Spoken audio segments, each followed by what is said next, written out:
Ассаламу алейкум туугандар, кандайсыздар? Назарыңыздарда кайрадан эле базар жок каналы. Бүгүн 20 март 2023 жыл мен Дордой базары тарапта Дордой 1ден силерге бир сатылуучу үй көргөзмөкчүмүн. Биринчи эле баруу жолун түшүндүрөйүн. Азыр мен турган жер туугандар Ибраимов көчөсү жана Эмгекчил 3 көчөсүнүн кесилишинде турам. Бул жакта Ак Суу базары. Сиздер ушул жерден чыгышты карай 400 метрдей бассаңыздар сатылуучу үй жайгашкан туугандар. Анан бул жерден шаардын буш-бушуна көптөгөн эле маршруткалар менен барсаңыздар болот.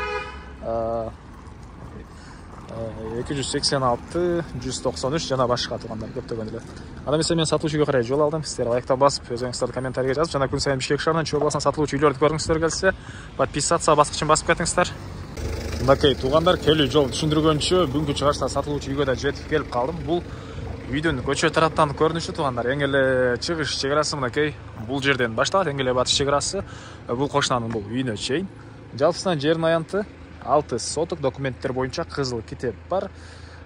Сиздер мынакей бул жакта көчө менен деле объездныйга чыгып кетсеңиздер болот. Бул кесилиштен деле объездныйга чыксаңыздар болот. Жана ошондой эле Дордой базарына чейинки аралык 400 метр көргөздү. Яндекс карта туугандар. Мына ушундай. Мектеп болсо 700 метр аралыкта. Негизинен бул жакта калсаңыздар жашаганга, же болбосо швейный цех менен иштейм десеңиздер, көбүнчө швейный цех иштеткендер деле бар экен. Же болбосо квартиранттар үчүн төрүнөн квартира салсаңыздар деле болот деген оюн айтты туугандар үй ээлери. Эми андан ары короосуна кирип калган маалыматты берейин туугандар. Көчөлөрдү көрүп турасыздар, орто кеңдикте асфальт болгон. Көчө тараптан көрүп турганыңыздардай дарбаза жана алды тарабы навес, пескалоктон болгон забор туугандар. Бул мынакей короосунун көрүнүшү.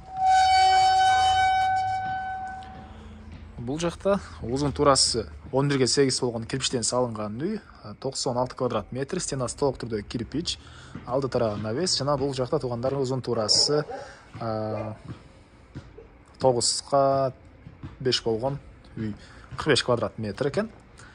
Андан ары документтер боюнча кызыл китеп бар, электр энергиясы, суу бар туугандар жана отопление деле бар экен, паровой отопление. Алды тарабы моностяжка болгон, кенен эле бир 3 машина баткандай жер жана төрүндө дагы бош жер. Бул жакта бир сарай, отопление, котел жайгашкан бөлмө, ажаткана, отункана, мына ушунун баары бар. Азыр видеонун жүрүшүндө ал жакта да бир чекеден көргөзсөм, биринчи болуп бул кирпичтен болгон ички тарабын көргөзөйүн туугандар. Мынакей бул кире бериш холл. Отопление батареялар орнотулган, дуалдар жидкий обой, жаңы эле болуптур бул обойлор деле. Полдор ламинат, жана оң тарапка карай кирсек бир бөлмө туугандар мынакей. Оң тарапта бир бөлмө, чыгыш тараптан терезе. Андан ары түз эле кирсек бул жакта зал жайгашкан. Түндүк тараптан терезе, отопление батареялары, полдор ламинат.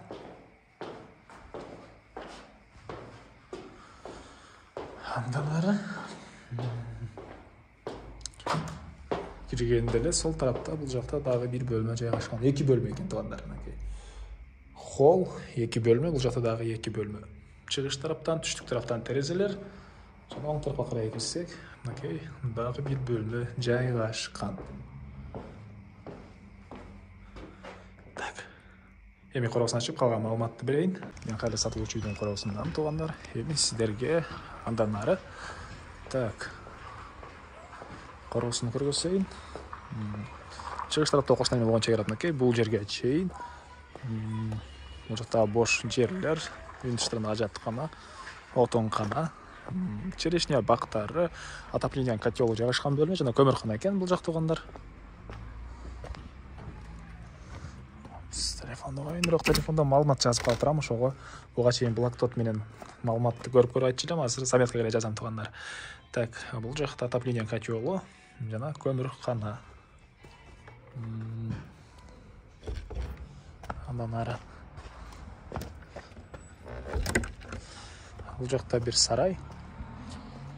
Мына ушундай туугандар. Дагы эмне маалыматы?